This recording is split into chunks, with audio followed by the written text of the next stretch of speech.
Have you ever bought something new, maybe a fresh outfit, a new phone, or a beautiful piece of furniture, and suddenly everything else in your life felt outdated, not enough, or perhaps inadequate? What if I told you that one small purchase like this could set off a chain reaction that quietly robs you of your happiness, your peace, and even your identity? This isn't just about money. This is about your mindset, your soul, and your ability to find contentment in a world screaming that you need more. Today, I want to share a lesson that's more than 250 years old and how it's more relevant now than ever before. In the 18th century, a brilliant French philosopher named Denis Diderot authored the most comprehensive encyclopedia that the world had ever seen up until that point. His work was so extraordinary that Catherine the Great of Russia gifted him a small fortune to purchase his personal library. Overnight, Diderot went from a modest philosopher to a man of wealth. To celebrate, he bought himself a luxurious scarlet dressing robe. This is the kind of robe that said, "I've made it." But then something strange started to happen. As Diderot looked around his home, he saw that the worn-out furniture and simple decor no longer matched the elegance of his new robe. So what did he do? He replaced the chair. Then he replaced the curtains, the sculptures, the ornaments, the linens, and even his rugs. Eventually, he transformed his entire home, not because he needed better things, but because he no longer saw value in what he already had. This cascade of unnecessary consumption became so profound that it earned a name, the Diderot Effect. This is not just history, it's a familiar story that's happening to many people all over the world today. We live in a world obsessed with more, bigger, better, and newer things. One purchase leads to another. One upgrade triggers a cycle of buying. You buy a sleek new phone, but now your old laptop looks like a relic. You renovate the kitchen, and suddenly the bathroom isn't good enough. You update your wardrobe, and now you feel out of place in your own car. And here's the dangerous part. It doesn't feel like greed, it just feels like improvement. But in reality, this isn't growth, it's a trap. This is a slippery slope disguised as self-betterment.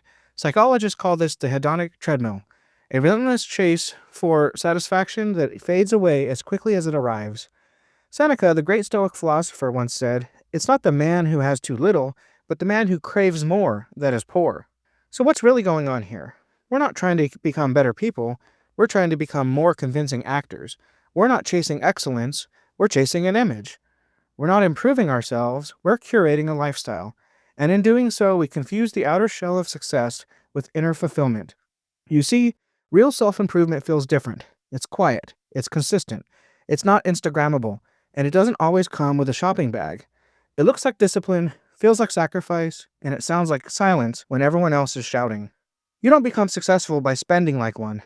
You become successful by thinking like one, acting like one, and actually being one. When you find yourself wanting more, ask yourself, what am I really trying to change? Is it this rug, or is it your discomfort with contentment? Ask, what am I running away from? Is it the old car, or is it the fear of being seen as ordinary? And finally ask, am I becoming someone better, or just someone shinier? These questions matter because without them, you'll trade your freedom for furniture, your purpose for possessions, and your livelihood for luxury. We live in a consumer culture that thrives on dissatisfaction, and every single day, the world whispers, "You're not enough until you buy this, and you're not complete until you have that." But here's the truth. You don't need a new robe. You need a new mindset. You don't need more stuff. You need more strength. And most of all, you don't need to impress anyone, but rather you need to impress upon yourself that peace doesn't come from consumption nor collecting material possessions. It comes from clarity. It comes from deciding once and for all that your identity is not for sale.